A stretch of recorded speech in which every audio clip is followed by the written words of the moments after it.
Hi, everyone, and welcome back to another edition of Step Up Your Studio, the podcast that will provide you with the blueprint for your continued success. And today, in the hot seat is Gaynell Costner from First Class Dance Studio in beautiful Temple Hills, Maryland. Get in, Gaynell. Welcome, welcome, welcome. Thank you. I'm pleased to be here. Well, we're thrilled to have you here, and you're just wrapping up your 27th year. Congratulations. Thank you. That's quite an accomplishment. But before we get to where you are now, let's go back and talk about where you started, how that journey into dance started for you. Okay. Okay. Well, back when I was 13, imagine that.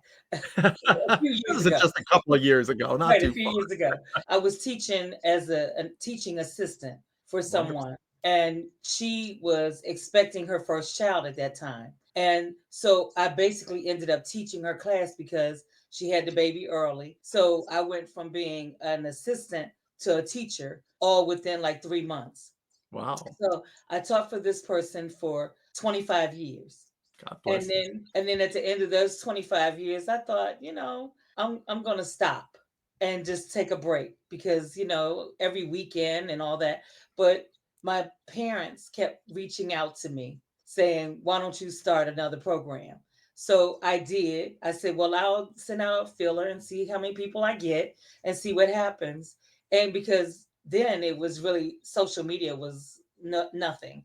Yeah. You didn't go on there to promote anything. So I did the old fashioned send out a letter and had people come to register in person. And I said, we'll see how it goes on this first day, and that'll tell me if first class is going to really be born. So on my first day, I registered 98 people. Wow. Right, just from word of mouth, from that letter going out and people telling someone else and someone else telling someone else. So that was how first class was born. Boy, I did that, and here we are 27 years later. my God, I love that. I'd love to know the content of that letter that you got all of those people. That's Right. fantastic. Yeah. I absolutely love it. And hey, look, as dance educators, right? We never know when that entrepreneurial bug is going to bite, so to speak. So you took that leap of faith. I'm sure there was a lot of nerves, a lot of trepidation. When Exactly. people now, we I've just finished 38 years of doing it. So, I always give people a lot of credit Excuse when me. they take that leap of faith. So I'm sure Yeah. there was nerves, there were trepidation when you were first starting out. So, you took that leap of faith, you got things going. And when did you kind of though think to yourself, hey, you know what? I really am I'm really kind of in the groove and I found my stride here. Yeah, I think, well, initially when I started, I rented space from a performing arts high school. And so that was easy. I just did Friday night and Saturday mornings for class. So it was easy. I got, my clientele built up. And after like my fourth or fifth year, I decided, I'm going to look for a storefront and see how that pans out if it goes within my budget. And so I did. I found a place, and well, let me backtrack. I went to this place, and the space was really too small for my classes that I had. It was only allowed me to have one class at a time. And at the performing arts school, I had like three classes going on at a time. So I said, I'm going to still wait. I'm going to go back to the school and I'll just do there. The young lady at the leasing office called me and said, there was an exercise studio that was going out of business. She said, I think it's like 3,700 square feet. Maybe it'll work for you. You can build it out. So I went back to see it, and I went to see it in like July. And you start your season into Yeah. August, beginning of September. And throw in that I was going to Hawaii in 2 weeks after that. So the plan, I would always take my vacation right before the school year started. So I went and I saw the space and I said, okay, I love it. So I had like 4 weeks to get it built out to be able to My offer the goodness. classes. And I was in Hawaii the week before my open house. So here I am with a 13-hour like time difference and trying to handle business. So at nighttime, that's when someone was here working and I was trying to talk to them. So I didn't even really get to enjoy Hawaii. But I did eventually enjoy it because when I got back and when I had my open house for there, it was just wonderful, to start from nothing and to end up with brick and mortar and be Yeah, able to offer classes and to employ people. That's the best part, to be able to sure. employ people that you trained all throughout. And so that's what I did. The majority of my initial staff were all former students that had gone on to study dance, or they went to college for something else, but they came back and taught from me. I love it. I love it. And that's kind of that's what happens, right? With us all. I imagine the teacher that you took over from, was that your initial teacher as well? Yes, What yes. was her name? Her name was Gail Ruffin. Okay, good. Let's give a Yeah. shout out to Gail, because it's always got that trickle down effect, right? Yes, The teacher I know, we bought my former teacher Mickey Williams' studio, a dance class, and it just keeps rippling right down, yeah, and I love exactly. it when you see students who come back who are now adults, right? Exactly. And now, but here's always the big key is they know your vibe. They know what you want to give at the studio because they've gotten that, right? So Right, exactly. it's so easy for them to keep that lineage that you have going on, or your incredible legacy, right? That they keep just pulling that forward. So are Exactly. you still in that same space now I today? am. I am. I am. Great. I'm still there. And I've added on another space. The guy that was next door to me, he passed away. And so his wife wasn't going to continue the business there. So I took half of their space and added to my space. So now I'm at like over 4,000 square feet. So I love it. I have four studios instead of my three. So I have four, and just and was able to add on another storage area as well. But I it's love it. been great. Love it. So for studio owners out there, your success story is very inspiring. And what's one of the tips maybe you would give a studio owner that you found has really helped you? It could either be with the growth of your studio, or taking these leap of faith that you've been doing. What's a tip that you would give them as they proceed in this journey, because we know it's not all rainbows Oh and no, gumdrops, and no, no, no. And there's I guess there's peaks and valleys. what I always tell folks, even Steve, I rent out my space to a few different people. Like I remember a Zumba teacher came to me when Zumba was first starting off, and she Uh, wanted to rent space to do it. And I told her from the start, I said, don't look at this as that you're going to always be at first class renting space from me.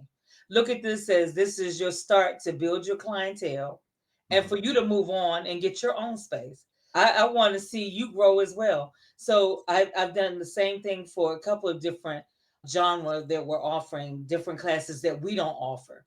And I help them build their clientele and then push them out the door. Like, go get your own space, Yeah, and start where you don't have to work around my hours that I give you.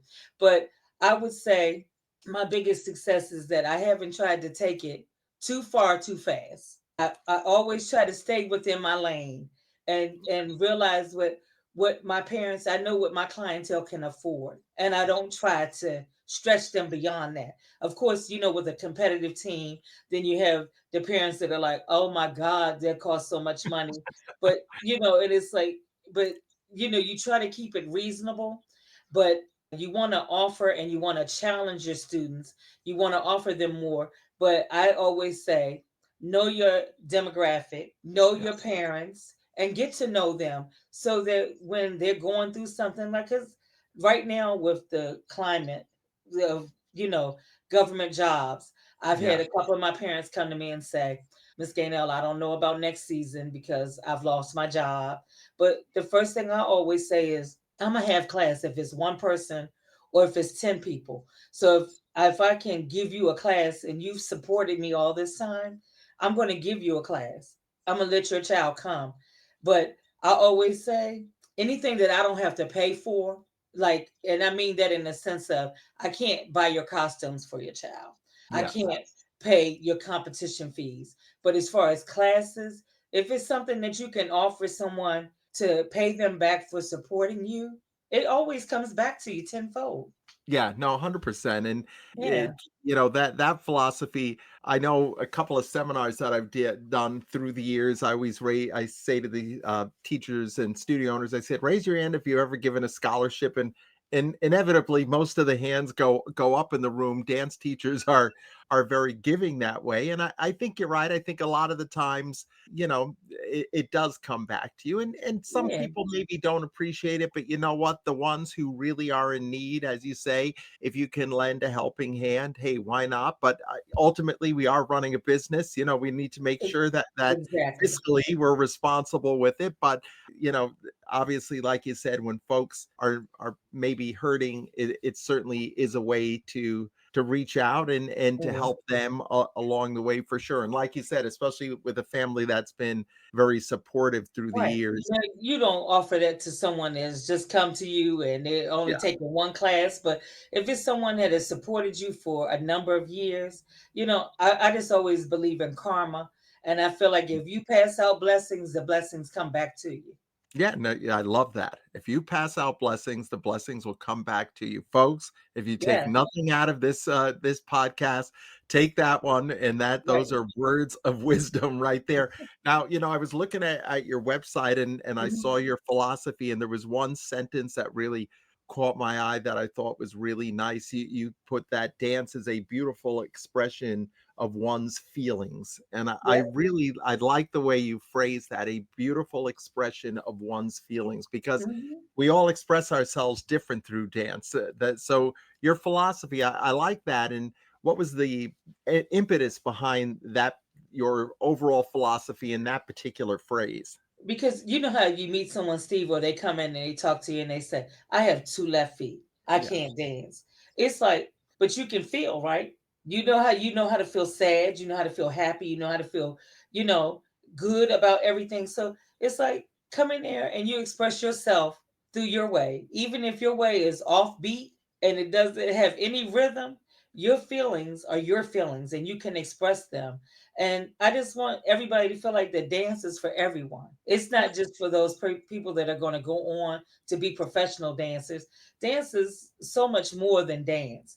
It teaches the kids how to stand up in front of the class and give a speech because they've been used to performing before an audience. So dance is just a great way to express yourself no matter which way you do it. You can be the best dancer to the worst dancer. You're still going to have your feelings. Yeah, no, it's so true. And we've always said dance, and you said it just now. Dance teaches the kids so much more than pas de Oh, bourrées, grand jetés, pirouettes. exactly. They're developing life skills that are going to enhance their lives, right? They're like you said, you're going to have to get up and speak in front of a group of people. Most jobs entitle Exactly. some form of communication. So the kids have a lot of confidence now. If you're willing to stand up and dance in front of folks, you know what? That takes a lot of courage, It especially really does. with young children. And so developing those skills is so important. But I love that philosophy of, that everybody has feelings, and that's what dance is about. Yeah. Sometimes some of the most touching pieces of dance is not the most technical E- proficient, it's the ones that Exactly. express themselves the most. Yes. Yes. And I, I'm sure in you've fact, seen that with your kids. this year, I have a young man that's dancing with me. He's only been with me for 3 years, but he's graduating and going off to go to Kent State. So he's really disappointed that he only got 3 years in. But he did a solo this year on our competitive team, and it's called "I'm Just a Man," and it's like so wonderful. But technically, it's not a 10, but emotionally, it's like a 14, I love it. and it's just talking about accepting him as he is. And it's just great. And it's like because he's expressing himself and it really spoke to who he was, he's excelled with the competitive scores, even though technically it's challenged in a lot of ways because he's a new dancer. But the feeling part just takes over. When you're sitting there watching, you're just like, okay, you're more into it than you would watching someone do 10 turns at one time, Yeah. and you're like, that's awesome. And it gets your attention, but it may not hold you as long as something that grabs you by the throat. with Yeah. the feelings, then you're caught up and you want to see it from beginning to end. And it's so true. I've seen technically proficient dances and dancers, and they're amazing technicians. But the ones you remember are when of what you just said, the ones you have a feel for. You're going to remember those dances Yes, because they leave an impression. Because that's that humanity part, right? The AI exactly. is kind of taken over in so many things, but AI cannot do that. It That's cannot make right. us We feel can't that duplicate emotional. that. No, no, it can't. That's so true. We Yep. can maybe get, images that spin, but images that make us really feel something. Yep. That's that humanity part that is so For beautiful, sure. and really, really makes dancers stand out. And I love that story Yeah. about that young man. Yeah. Congratulations to him. Is he going to pursue dance, or is he going into other things? No, he's going to pursue other things, but he says he's going to always come back to first class when he comes home. Yeah, and Yeah. even though 3 years, you watch, he's gonna send you a letter one day, and he'll be a success in something, and Oh, he's gonna definitely. lean back and attribute to his time at first class, and let you know how important that was to him. Most And definitely. I When he started is when I started a scholarship, and I so he's been on scholarship even after I had only met him for 2 weeks. He took a summer intensive, and after that, I saw how he worked to get the money to pay for the summer intensive, and then I saw his drive and his spirit with the classes that I offered him classes because I knew he couldn't afford it, but I offered it to him, and here we are 3 years later. You know, and he's I still went to see dancing. him off to the prom the other night, and his mom grabbed me up and hugged me and was like, "Thank you for taking care of my son." Yeah, You know, no, beautiful, beautiful. Yeah, yeah, we touch a lot of lives, and like I said, it's got yeah, dance is a part of it. Dance is the vehicle, but mhm, that connection is a beautiful thing. And speaking of that, you have an amazing staff. You touched on a little bit earlier. A mhm. lot of them are former students, and I know for you, continuing education is really important for you, even as teachers. I Yes, know you and your team come to the conference. What's your feeling as far as that continuing education aspect, as far as both the creative side for the teachers and keeping them inspired and creatively ignited, and also as a business owner? Let's start first with the teaching part, that continuing yeah. education. I think it's so necessary. It's just like how I laugh about when parents talk about the new math. The kids, they go to school and they come home and they're like, "Oh my God, I can't figure out what this math is that they have." But it's the same thing with dance. Dance, you have to keep updating yourself, and you have to keep learning and keeping it fresh so that you grab more new students, or you get students in classes that you didn't ordinarily offer, but you come to Dance Teacher Web and you try a contemporary class and you're like, wow, we didn't offer contemporary, we offered lyrical. Maybe we should think about implementing that. And then you bring it back and you get one teacher that really, really enjoyed it and really took a lot away from Dance Teacher Web. They say, oh, Miss Gaynell, I think I could offer that class. And then you come back and you offer these classes that you didn't. And it's just, not only is Dance Teacher Web great for teachers getting dance classes, but it's a great way to bond. It's like a nice little retreat, so to Yeah. speak. It's a retreat that you're working on because you're there, you're getting up early to go to these classes, and you're away from the pool all day long. But you get to bond with your staff, and you get to bond with other people that come from all over the place that offer you great wisdom as far as how these classes have worked with them at their studio, or they may tell you, oh, that one didn't work so well for me, but this one did. So you exchange a lot of good ideas with co-teachers that you're working with out there at the conference. Yeah, and I'm really happy to hear you say that, because community is what Dance Teacher is all about. Dance Mm. Teacher Web, and we want to make sure that that's a vehicle where everybody can learn. And I love it. So you've been in the industry. I'm not going to count all of the years, but I know 27 years, and there was 13, and here you are still in learning mode yourself. I know when I Mhm. see you at the conference, you're taking notes like crazy, you're Yes, absorbing it all. You're not just sitting back there with your arms folded. Yeah, I know all this stuff. So right. it's a never-ending journey really for us all. And I can tell you, even myself, Angie and I will sometimes pop into a class, even though there's a lot going on. We don't have a lot of time to watch, but Mhm. I always like to go in and take a little peek, and there's always a nugget you pull out of it, right? If you go Exactly. in there with the spirit that I'm going to learn something, then you know what? You learn something, right? Exactly. Now, last year I was there, and when I was in, I was taking a lot of the classes, not the dance classes, the ones where you're talking to other directors and Yeah, the just getting, business ones. Yeah. feeding off those energies. So, and I was busy sending pictures, like I would take a snapshot of the PowerPoint presentation and send to my office manager, and we were just bouncing off all day long. I would send her stuff, and she would say, "That's great, Miss Gaynell, that you look like you're getting a lot of good information." So guess what? This year I added her. She's coming to the conference. Good. Yeah.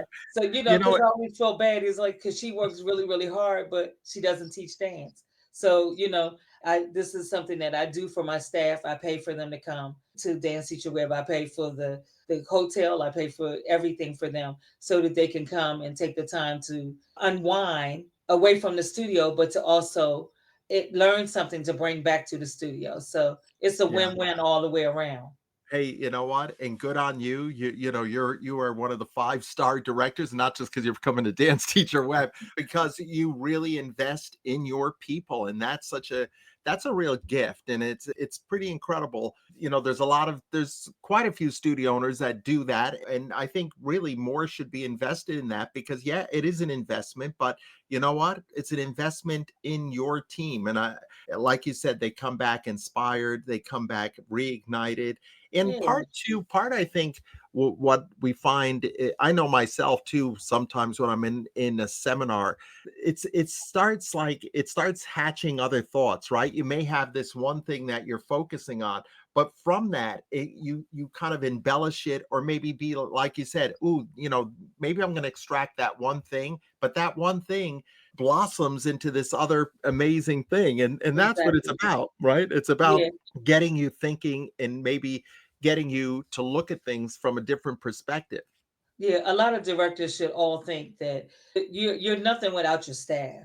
Yeah, For true. real. You're really nothing without them. And I always say I try to show my staff all year long that I appreciate them, but I always say I can show you better than I can tell you. Yeah, So, last year when we came back, that was our first year after COVID that we had been back. And I used to come, yearly before COVID. yeah, And even though after COVID, my student population has gone down, and we've never gotten it all the way back up to where it was. But I always say, as long as I can still do, I'm going to do yeah. for my staff and let them know. Yeah, yeah, exactly. And I think too, I think what everyone's finding is the tide is slowly rising, right? It might not be all the way back. I know Right. some people are all the way back, some even are further, Oh, I but those know. that are not, the tide is rising, continue to grow that enrollment that Yeah. you have. Well, So my when feeling, Steve, is if you're not losing, you're still winning. yeah, So, yeah, it's true. so I'm not where I was, but I'm still okay. And I can as long as you can make the payroll and pay the bills, you're good, Yeah, you know? no, 100%. Thank you for sharing some time and sharing your story. It's very, very inspiring. I see. I even learned something. I didn't know you started teaching at 13. Yeah. That's that's Yeah. incredible. And here I am, 64. So it's been some years. Yeah, well, you know what? It never stops. You keep Yeah. on going, and here's the other part. You are still in learning mode. So you go, girl. That's That's it. awesome. I love it. That's it. Well, thank you for having me, Stephen. And everyone, thanks so much for joining us once again in our podcast, Step Up Your Studio. We'll see you the next time. Thanks, everyone. Bye. Bye bye.